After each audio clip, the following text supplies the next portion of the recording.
भारत की auto component industry एक अद्भुत सफर पर है। मिंट की एक रिपोर्ट के अनुसार यह उद्योग 2030 तक $200 बिलियन के आंकड़े को छूने की संभावना रखता है। यह सिर्फ एक संख्या नहीं है, बल्कि हमारे देश की आर्थिक प्रगति का एक प्रतीक है। आप सोच रहे होंगे, आखिर यह इतना बड़ा आंकड़ा कैसे संभव है? सबसे पहले हमें यह समझना होगा कि भारत में ऑटोमोबाइल सेक्टर तेजी से बढ़ रहा है। पिछले कुछ वर्षों में हमने देखा है कि इलेक्ट्रिक वाहनों की मांग में वृद्धि हुई है। इसके साथ ही स्वचालित तकनीक और स्मार्ट कारों का चलन भी बढ़ा है। इसका सीधा असर ऑटो कंपोनेंट इंडस्ट्री पर पड़ता है।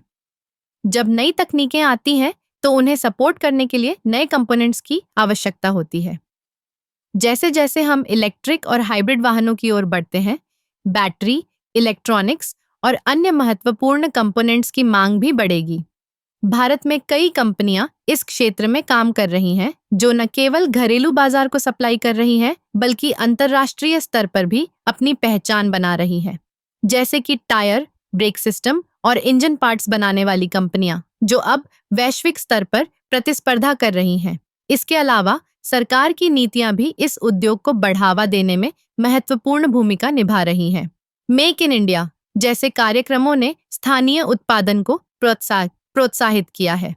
इससे न केवल रोजगार के अवसर बढ़े हैं, बल्कि विदेशी निवेश भी आकर्षित हुआ है।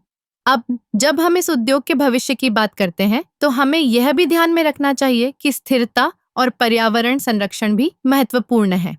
कंपनियां अब ऐसे कंपोनेंट्स पर ध्यान दे रही हैं जो न केवल कार्यक्षमता में बेहतर हों, बल्कि पर्यावरण के अनुकूल भी हों।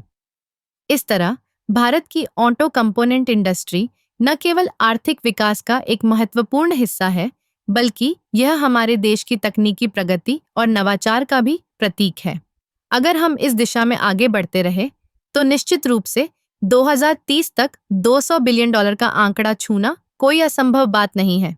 इस उद्योग की वृद्धि से जुड़े अवसरों का लाभ उठाने के लिए हमें एकजुट होकर काम करना होगा।